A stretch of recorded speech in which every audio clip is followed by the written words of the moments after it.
Hello and welcome back to another reaction. In this occasion, Avatar The Last Airbender, episode 8 of the first book.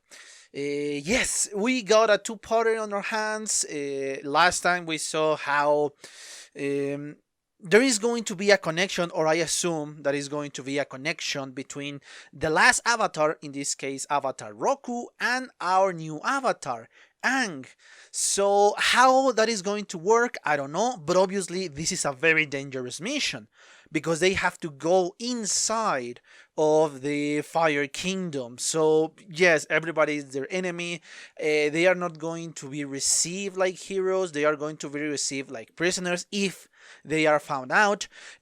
Hopefully this place is so far away that nobody knows exactly, or nobody visit that place very often. But of course there is always monks or priests or whatever you want to call them. So yeah, it is still a very dangerous mission that we have in our hands. But I think I'm starting to speak and analyze way too much before I even watch the video. So yeah, let's just cut all of this and get to the video, shall we?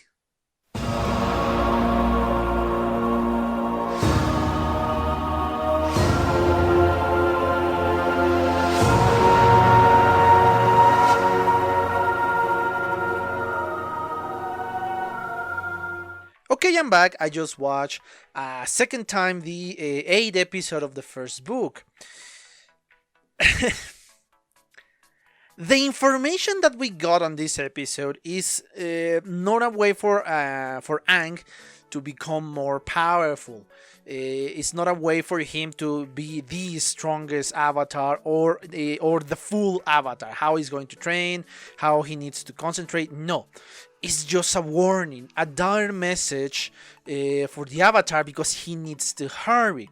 Yes, usually in times of peace, and again, this is something I pieced together thanks to the whole information that we got through the first 8 episodes of the series. During a peaceful moment, yeah, the avatar must find the balance in the world, I guess, or maintain the balance that already exists in the world.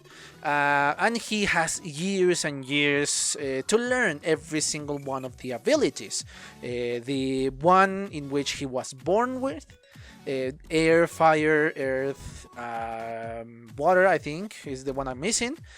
And then he's going to learn the rest of the abilities. I don't know if the order changed depending on his own element, or is always the same order. First water, then earth, and in the end fire. I think it's the correct order. I don't know if this changed or is always the same. Obviously, we move forward according to the same element of the avatar. But unfortunately for Aang, and for the information that we got in this episode, is just... he just needs to master every single one of the elements in a question of perhaps months. Because we're speaking, and I'm going by the title of this episode and the last one, the winter solstice. We are obviously on winter. We only have a few months for him to defeat the Fire Lord. Because by the end of the summer, everything is going to go to literal hell, thanks to the comet that passed 100 years ago and gave the firebenders a huge amount of, a huge increase in power, and obviously that's why they were able to take over the world, or almost take over the world, and that is going to happen again by the end of the summer. So yeah, they need to hurry. Because according to what Avatar Roku said, is not even the avatar, the new avatar, in this case Aang, is going to be able to stop the Fire Lord with the upgrading power thanks to the comet. So yes, that is a more pressing matter, that we don't have much time to handle this. So I honestly thought we're going to see a kind of a skipping time for a few years. The war will still go in, and now Avatar is going to be managed to defeat the Fire Lord. That's what I thought, honestly, when I started watching the series. But no, apparently we don't have time for that. So yes, this is a lot more constricted, and I mean by time constricted, because yeah, it's by the end of the summer, this is going to be over if you don't manage to defeat the Fire Lord. So yes, we have a lot less time than I imagined to defeat the Fire Lord. So yes, and I don't think this is what Aang wanted. He wanted a little bit of help in his training. He wants to be guided. He wants to be guided so he won't have any problems, I guess. I don't know. And this is something else I am noticing else. I'm noticing something else in here. And this is, again, kind of information from previous episodes and this one. Perhaps the fact that they gave the information away, the fact that they gave the information that the Avatar is this kid, and they told that little kid that he is the Avatar, and that's why he just ran away, it's obviously kind of part of the destiny of this generation of Avatar. Why I said this? Again, thanks to the comet, the Fire Nation had a lot of power.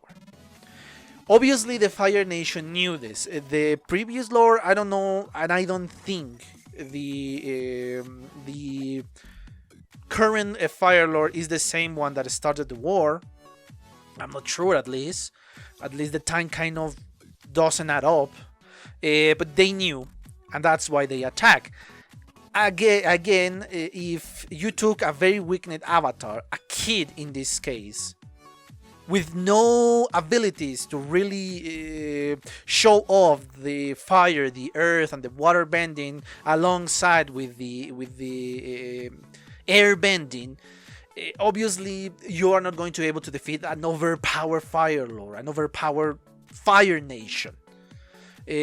So that's why kind of Destiny decided, okay, let him know.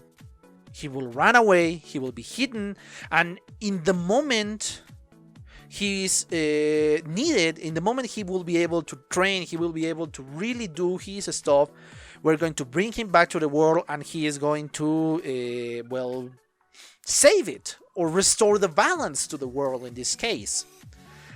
That is, again, this is just my guess, because yeah, this series kind of relies heavily on the Buddhism, on all these religions that speak about a resurrection, and obviously, again, as I said, I think during my first reaction, this is very similar to the Dalai Lama.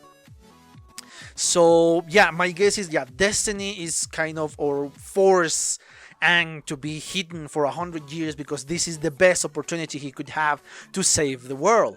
Again, I'm speaking about in the perspective of the world of Avatar. Obviously, within our perspectives, because the writers want it, and they are doing a fine job, don't get me wrong. But yeah, in our world perspective, I know this is because the writers wanted this type of story.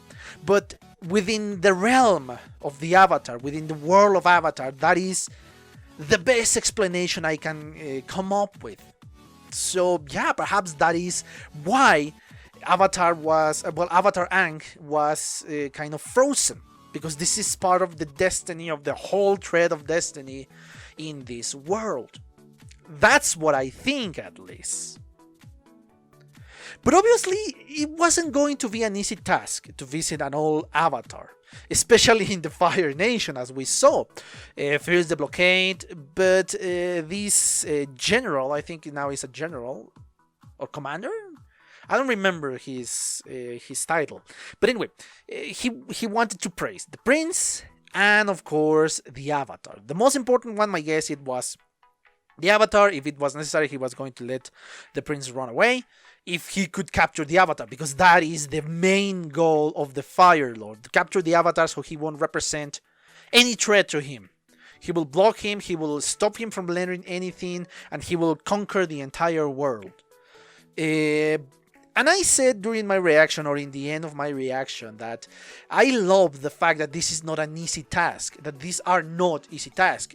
And I wanted that in the moment they announced that this island was on the Fire Nation, because that creates more drama, that creates more action, as we saw. And I love how the blockade, because yeah, it makes sense to have perhaps not this many ships, because I don't know how many resources the Fire Nation has, but it makes sense to be close to the Earth Kingdom, because the Earth Kingdom is the only one so far that is kind of pushing back against the Fire Nation.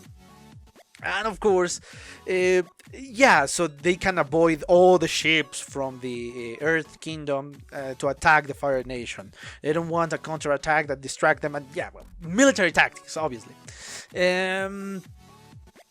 And I love the fact that even Prince Zuko realized that he was not going to be able to capture the Avatar in the end. I know I'm jumping a lot in scenes because I don't want to go a full recapitulation, and there is not a lot of information within these scenes, so that's why I'm kind of jumping here and there.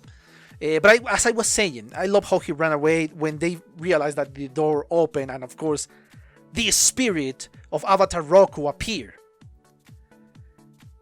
All this complication makes this scene a lot more exciting, a lot more interesting. Not only the 5 sages of the Fire Nation, of the 5 fire sages, but actually the rest of, well, part of the Fire Nation and more trained part of the Fire Nation. So yeah, that's why I love all this drama, all these problems that we got in this last moment. And I love the ingenuity of everybody involved in the main party. That yes, just pretend that this works, just pretend that we are inside, well, at least the Avatar is inside, and make them open the gate. All of this obviously is amazing how well constructed this is, because perhaps it's not just one big explosion, but a more constant flow of fire in this case. Oh boy, there is so many things, so many subtle things in this episode that I want to speak about, but I don't want to bore you guys. What else? Let's go, before I'm going to speak about somebody in particular, let me speak about the last few scenes that we saw, especially with the Fire Nation soldiers. I love the faces of terror that they gave us in the end, once they saw Avatar Roku back. And my guess, he kind of took possession of the body of Aang, because yeah, technically it's his own body, because I guess all the previous Avatar are connected spiritually, perhaps individuals, but actually connected thanks to being the Avatar.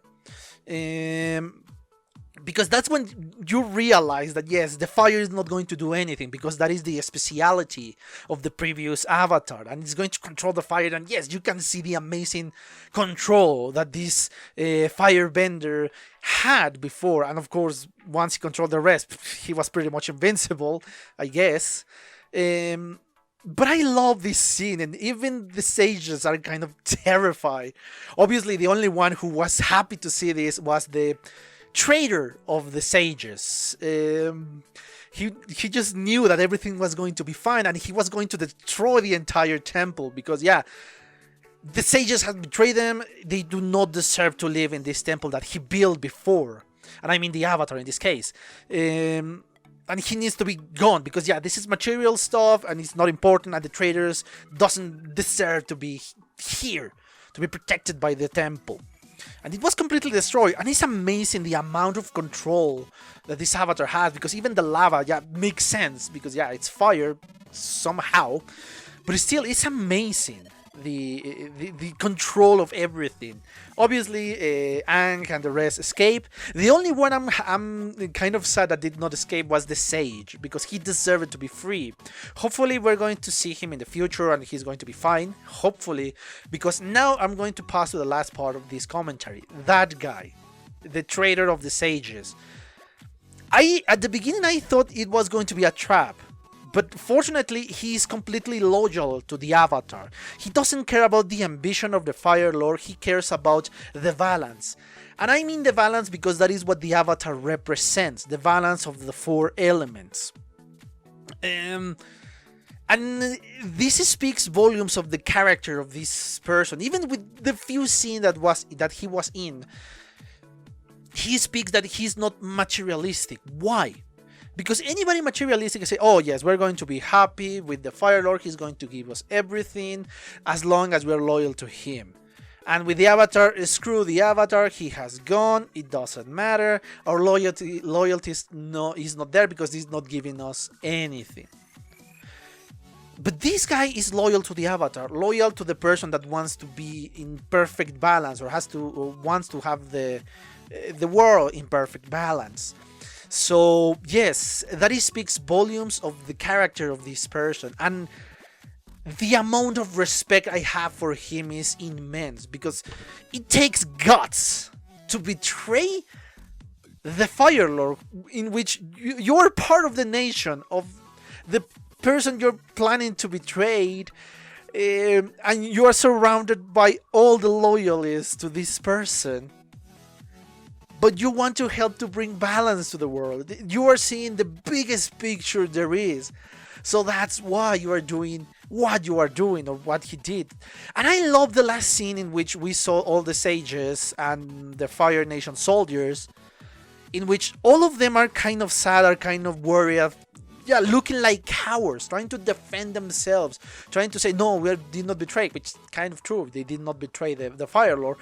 But I love the contrast on these brave men, because yes, there is no other way to call him, but the brave men standing tall and saying, yes, I betrayed the Fire Lord and I don't care about the consequences, because what I did was the correct thing to do. I love those little hints in the background, little moments that, the cinematic moments that they do not speak, but they tell you a lot of stuff just with one image. I love those moments. And I love the last image in the gigantic moon, going, well, to the direction of the moon. It kind of looked like that. Obviously, we know that is not true. But I love that last scene. Again, this was a very interesting episode. Not a lot of information. We just have now our time, that we have a limited time, a very limited time to learn everything. Well, the Aang has a very limited time, and which makes it a lot more exciting, which makes it pretty good. And I'm going to see if actually the duration of the series in our world, the 61 episodes, I think, is actually kind of equivalent of all the months. I don't think so, because yeah, it will be like a couple of months, and I think there are a lot more than a couple of months, hopefully, because yeah, at least spring is 3 months, so yeah, it's not going to coincide. But yeah, still a pretty good episode with a lot of information, with a lot of interesting facts, and with a lot of action. I don't know what is going to happen with Prince Zuko. I don't know what's going to happen with the rest, because he apparently was banished from the entire nation. But why? You said I'm going to be very interesting to see why. So yeah, I cannot wait to see the reason behind the vanishing of Prince Zuko. But anyway, I think I exhausted the topic of this episode. I'm really going to start to ramble once again if I don't stop right here. So I hope you enjoy it. And yes, I have nothing else to say, but thank you for your attention and see you on the next one. Bye! Okay guys, I hope you enjoyed that video, and if you did, give it a like, so the algorithm from YouTube will help me out. And check my other videos, share them, and also why not subscribe to my channel and join this community. And as always, I want to thank you for your attention, your likes, and even your dislikes, your comments, which is something I always look forward to read. And yeah, once more, thanks and see you on the next one.